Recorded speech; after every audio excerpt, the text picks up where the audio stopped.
Hey people, how's it going? We're at the Trade of Blades. We're finishing up the henchman quests. I just gotta talk to Lenu, Lenero, and Body Not Glinkle, wherever he's hiding. I think yeah, there he is. And we got a belt from Sharwin. Belt of the Performer. Eh.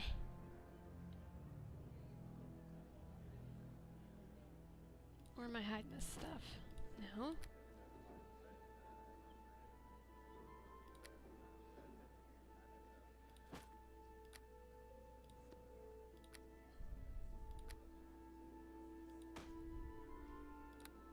Alright, so what's in here? 4 gold? Mine. Hi. Please now, I already told you that I didn't mean to step on your cat. It ran right in front. Oh, you're not that other one. No. Why does this always keep happening to me? I don't know. I would like to ask you a question if you don't mind. I don't know. You're not one of those dirty, underhanded, conniving thief types, are you? Did you see me go through this desk? No, of course not. I've had nothing problems with irritating, despisable thieves ever since I well, that's not important. Let me introduce myself. Okay? My name is Lenu Lenario, a devout priest of Sayanine Moonbow. I seek to continue my adventures by hiring myself out as a healer. Okay, so why are you here and not helping plague victims? I came to this city believing I could stem the tide of the plague with the powers of Sayanine. It defiled my every attempt to find a cure. I worked long, hard hours in the Temple of Tyr, trying to alleviate the pain of the sick. After working through several days and nights, I was exhausted. When I tried to stand, I fainted. Whoa. Well, I fell over, bumped into a glass statue of the symbol of Tyr. One of the balance plates flew across the room and smashed particularly right above the head of the high priest. The crash was so shocking that the priest sat down, right on top of a rather large shard of glass. I'm sure it healed up just fine once they stripped him and pulled it out. I was unhurt, but other priests didn't seem too concerned about that at the time. They asked me to find somewhere else to help with the wounded, as if it was my fault. It's a joke? You're kind to say so, but I suppose it didn't help that I had accidentally lit the altar on fire the previous day. Are you really that clumsy? No, I was just tired. My troubles don't come from lack of dexterity, just poor timing. I'm good enough fight and an excellent healer. Each day I've been assisting victims of the plague in the slums of the Black Lake district, where they lie in the street, ignored by residents guards alike. Well, I've seen them. They don't move. I poke them and stuff, ask them if they need help. They don't do nothing. Yeah, let's just skip to the chase here. I'm looking for a good healer. I want to trust you and I need work, but I don't really care to be involved in shady deals. Perhaps you could tell me more about this mission? Yep. Going off to find a cure that I already found. Erebeth has worked hard to combat this plague, so I'm sure I can trust her instincts in this matter. I would love to work with you if we can agree upon a fair price. My goal in life is to get through with a minimum of pain, but sometimes one has to aim for simple survival. To achieve that, you'll need an experienced healer. I promise I will do my best to keep you in excellent health. Only 200 gold, and you'll gain the talents of one who can heal and fight. Now, she's been honest. So, and shit on, so I'm not even going to persuade her to do 150. So here's your 200. You'll not regret this, Joe. My skills are yours to command. No, I don't swing that way. I like the D, not the P. I'll follow you and perform the best of my abilities according to the orders you've given me. Yep. Hey, guess what? Dear. What can I do for you? Talk, please. Don't you think we should be focused on our mission right now? If we're going to work together, I want to get to know you. I guess it's understandable. I've been away from my home and friends for so long. It'd be nice to get to know you, too. Alright, what questions do you have for me?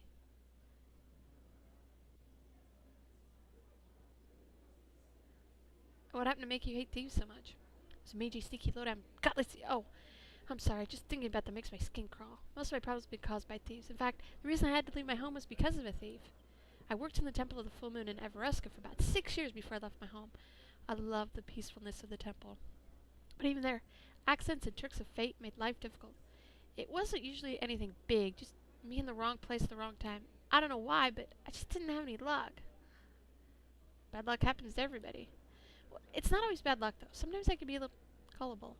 That's what got me in trouble and sent away from Everuska. I was collecting ties one day when a heavily cloaked figure came begging at the temple. He looked like a starving child, so I took him inside the inner sanctum to get him some food. When I came back, he was gone. There's also something else missing, something very precious to the church. What was it? I can't talk about this. We don't know each other well enough. I want to hear what you had to say. Please. All right. It's been long enough now. Hey there, dear. Talk. Tell me more of your story. Appreciate you've waited patiently to hear more of my story.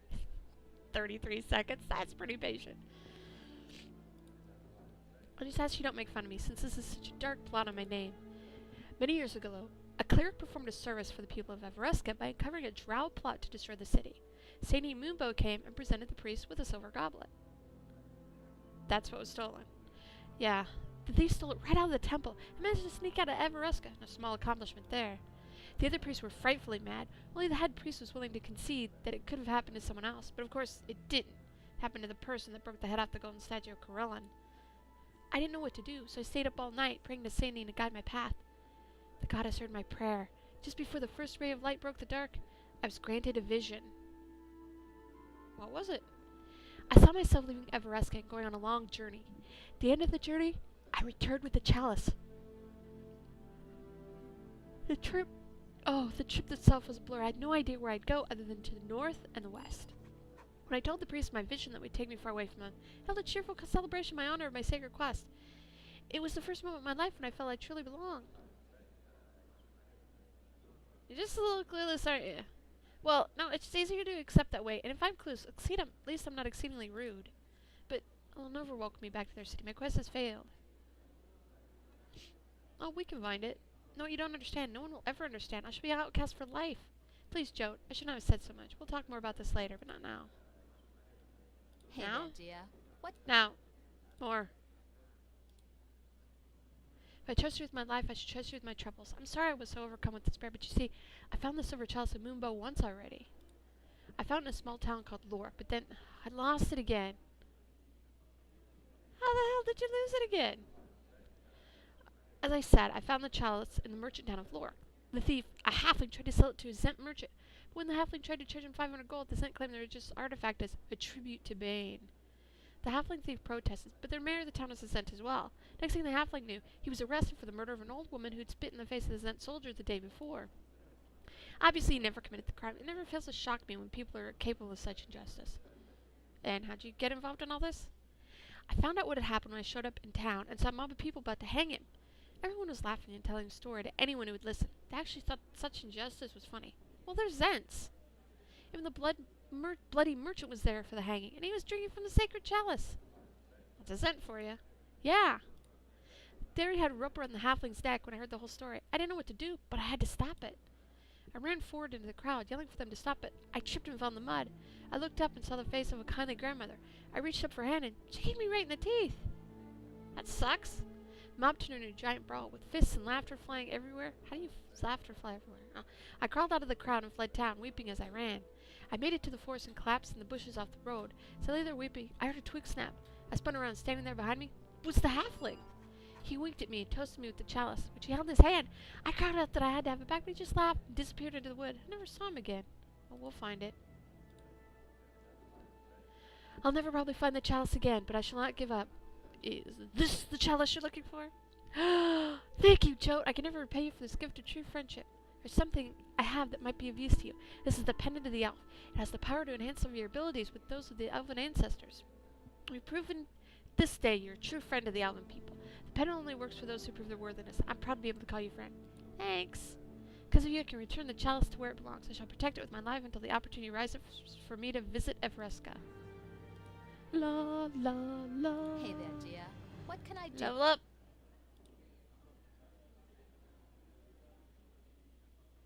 La la la. Hey there, dear. What can I do? Better off my own. Oh, cool.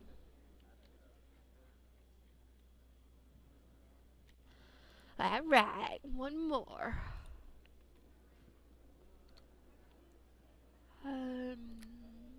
Manu's flower. It's so pretty. It's pretty little flower. Pendant of the elf.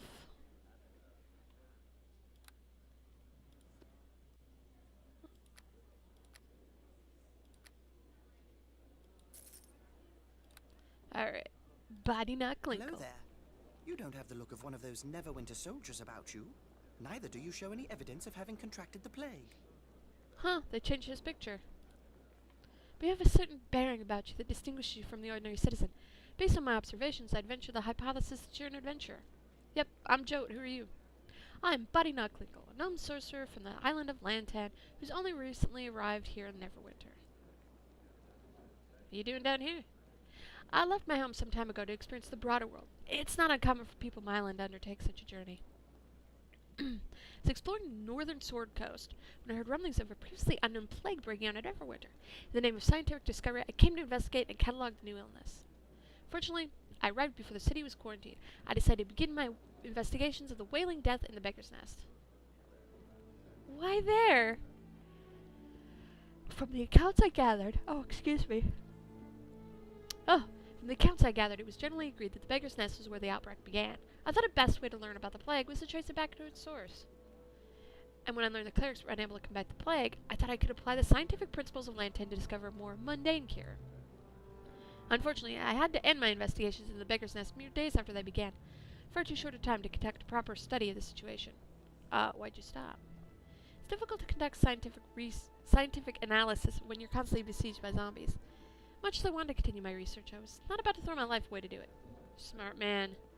However, the zombie infestation struck me as more than a mere coincidence. I suspect there may have been more than a casual relationship between the animated corpses in the district and the outbreak of the plague. I can tell you, you were right. While the zombies continue to wander the district, I cannot test my theory, but I suspect information that could lead to a cure can be found within the Beggar's Nest. You're right. I need some help. Your mission? What would your mission be? I've been instructed to find a plague cure. Yes, I suppose extracting a cure from certain reagents could be a possible method of countering the rapid spread of this epidemic. Given my own scientific interest in the plague, I would gladly accompany you in your mission. All evidence seems to indicate you're a capable woman who isn't afraid of little adventured exploration. I'll trade up for 200 gold pieces. How about 150? Okay. Use my spells and skills to help you best. Let me get a drink. Is there something you need? Let me talk. I'm a staunch proponent of free exchange of ideas. What do you wish to know? I'd like to know more about you. Your quest is completely logical, Jote. I will be happy to answer your inquiries. However, as my own, I might expect some questions. Why are you here? What events are underlying the base of your service to Erebeth and the city of Neverwinter?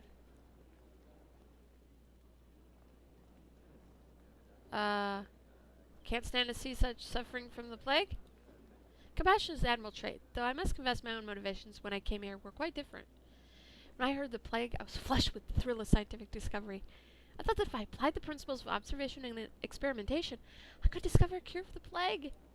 It was only after I arrived I realized how wrong my preconceived notions were. I suppose the need to learn this lesson was one of the reasons my mentor insisted on sending me out from Lantan. Mentor? I'm a sorcerer. I have the ability to unleash powerful and dangerous forces. I would have been foolish to undertake this career path without seeking the guidance of one more experienced than I. However, sorcerers and wizards are not common in Lantan. We prefer a scientific solution to problems whenever possible, rather than relying on magic. At last, I managed to locate another who could train me in the arcane arts, a human sorcerer named Profiro, who lived in a secluded tower on the far side of the island. He took you in. I admit when I first arrived at Profiro's tower, I did not receive a warm welcome, or rather, to be more accurate, I could say I received an overly warm welcome. Just as I reached Profiro's tower, a large lizard popped out from behind a nearby bush. It was somehow alarming. However, when the creature opened its jaws and belched forth a jet of flame, I became absolutely terrified. I fled back the way I came, the fire drake's blast of flame licking my heels the entire way. As soon as I passed beyond the boundaries of Profiro's land, the creature turned and disappeared back in the bushes. Guess he didn't like guess. Once I'd regained my wits, I realized the fire drake served a dual purpose. It was a guardian for Profiro's estate, but it also provided a challenge for any would-be apprentices who might wish to approach him. If I could find a way to best the creature, I was certain Profiro would see my potential and accept me as his apprentice. The problem was how to get past the creature when my magic was barely capable of igniting a candle. I had to rely on my mind to solve the problem, so I began to analyze the facts I knew of them. And I realized the creature was nothing more than an illusion. I had to figure that out. I simply looked at the evidence. Fire drakes are not indigenous to my island, and the climate is hardly suitable for one to survive. Plus, I noticed no burnt patches of grass or scorched bushes on the grounds. In the flames, I felt licking my heels had done no damage to my shoes or clothing. Armed with undeniable proof of the illusion, I marched up to the tower once again. When the lizard appeared, I simply ignored it. It charged straight at me, fire and smoke spewing from its jaws, but I held my ground, and a split second before the beast bowled me over, it disappeared in a shower of light. The door to the tower swung open. I stepped in to see an old man in robes.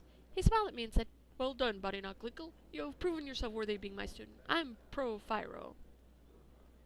That was it? I'm sorry, this isn't the most reasonable time to discuss this. Neverwinter's in great peril. They got time. We got time, son. We got time. Continue your story. Oh. I suppose I can afford a few minutes to recount those days for you. Profiro instilled in me the basic principles of magic and the underlying laws governing the arcane.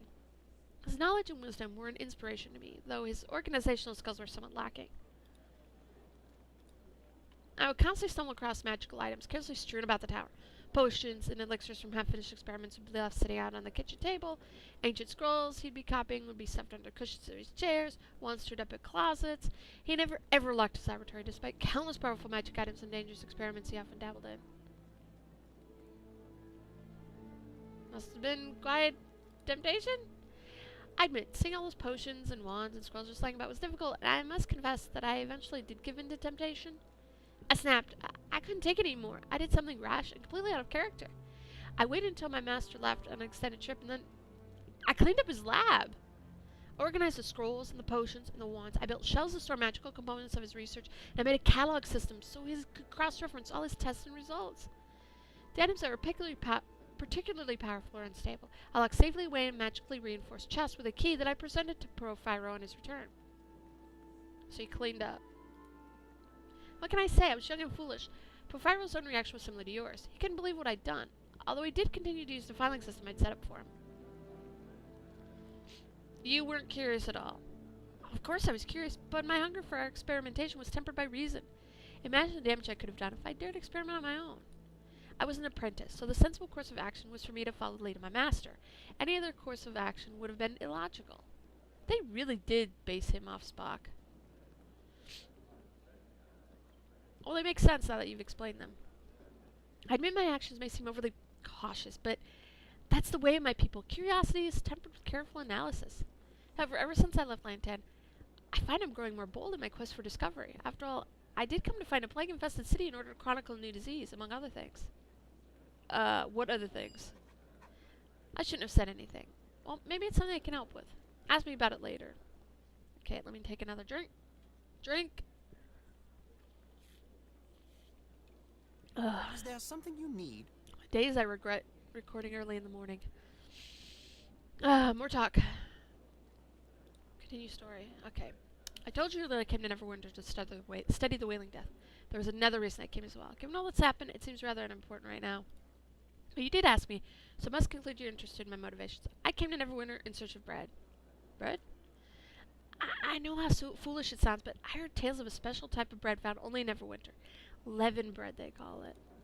It said the loaf stays fresh for months, and then it'll never go stale or moldy. I was hoping that when I came to Neverwinter, I could find someone to teach me the secret of making this wondrous leavened bread. If we could determine the agents that keep the bread from spoiling, I think the principles could be applied to any number of other uses. With a little research, this discovery could mean so much more than simple bread. You haven't found anybody to give you a recipe yet. I looked for some time when I first arrived in the city, but it seems the secret is only known to a few master bakers, and unfortunately, they've all been claimed by the plague. I suppose someone still has a copy of the recipe somewhere up, but the more I witnessed death and suffering in the place, the less important discovering the leavened bread became.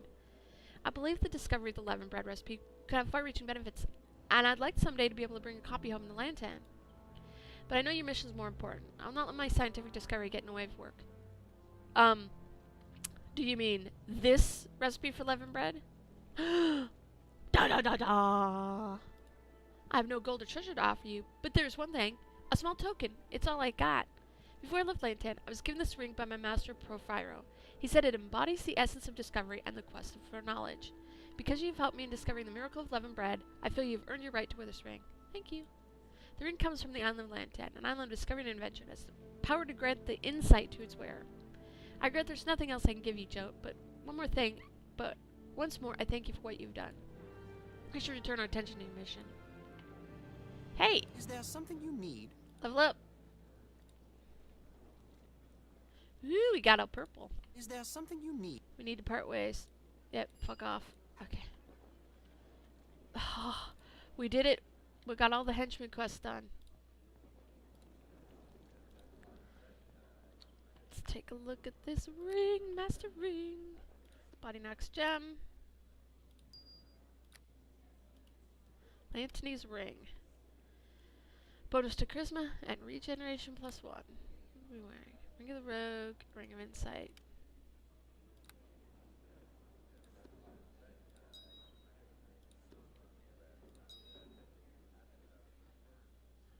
Alright.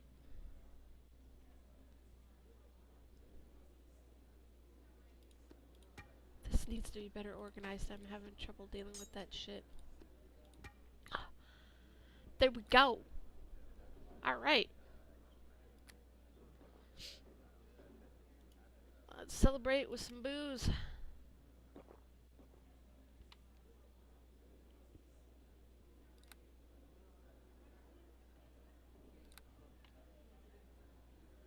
Alright. There we go.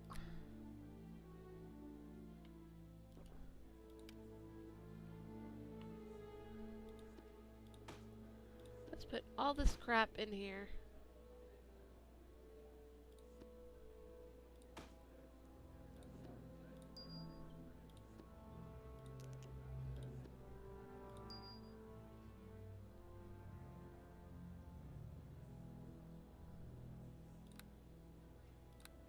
Alright.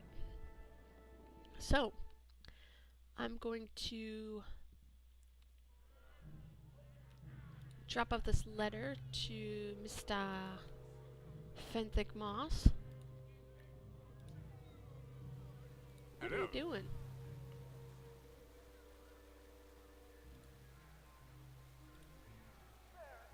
Okay, he was just a guard. I thought maybe he needed to go home. Why do I always stop there?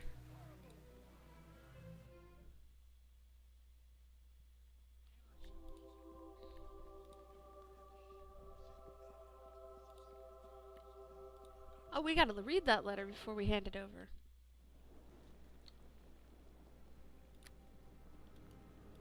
Alright. Placed with signature, this letter bears the mark of a stylized reptilian eye. It strikes you somewhat familiar, as if you've seen it before, perhaps in a different context. You examine the text closer. Read this letter well. Commit its words to heart, for I am your master, and there are those who would seek to thwart us, the people of the Eye. Lady Arabeth has promoted some adventurers into the militia, and sent them out to seek the creatures of the cure. They must have already been successful once. They must not be so again. You must stalk them from every shadow. Pursue them at every turn.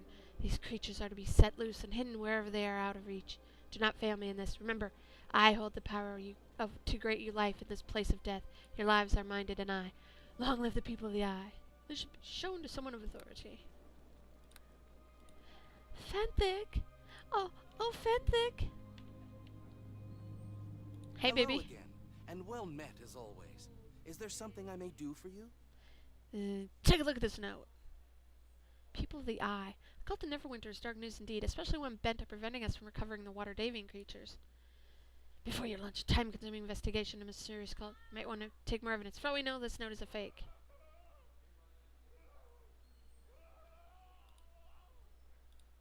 Looks like the same shit for every other time we brought a note in. Yay! What did we get? Did we get anything? Oh my god, shut the fuck up, people. 250 gold and 50 XP. Dying people that are always whining about something.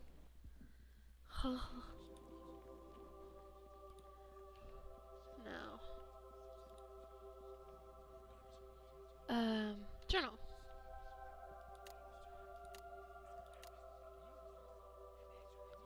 The Beggar's Nest. Okay, we've got to go talk to Germani about his ring. Do we have time to do that?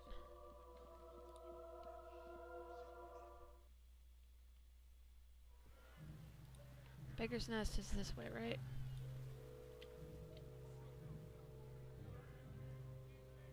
Yep. We should be able to do this. I will use my monk speed.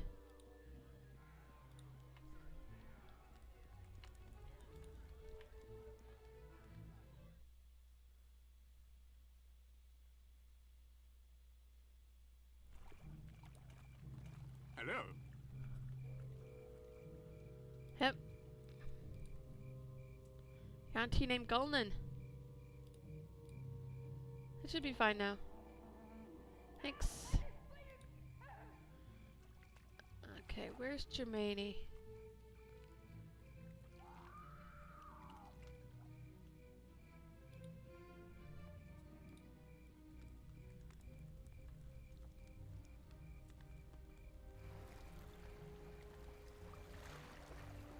Up here? This one, I think.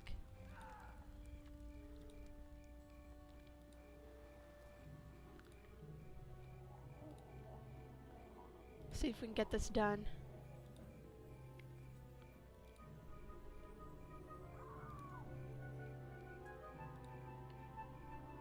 So I believe he's in one of these barricaded houses.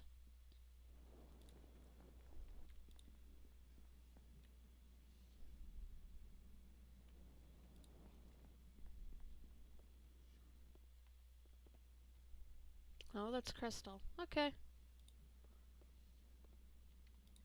Do we get anything from you? Alright. Well. He's here somewhere. We'll find him. But we'll find him tomorrow. So basically just cluing up quests and stuff before we go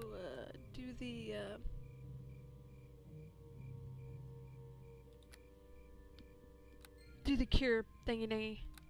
So I'll see you tomorrow. Or we'll continue Neverwinter Nights Diamond Edition. Woohoo!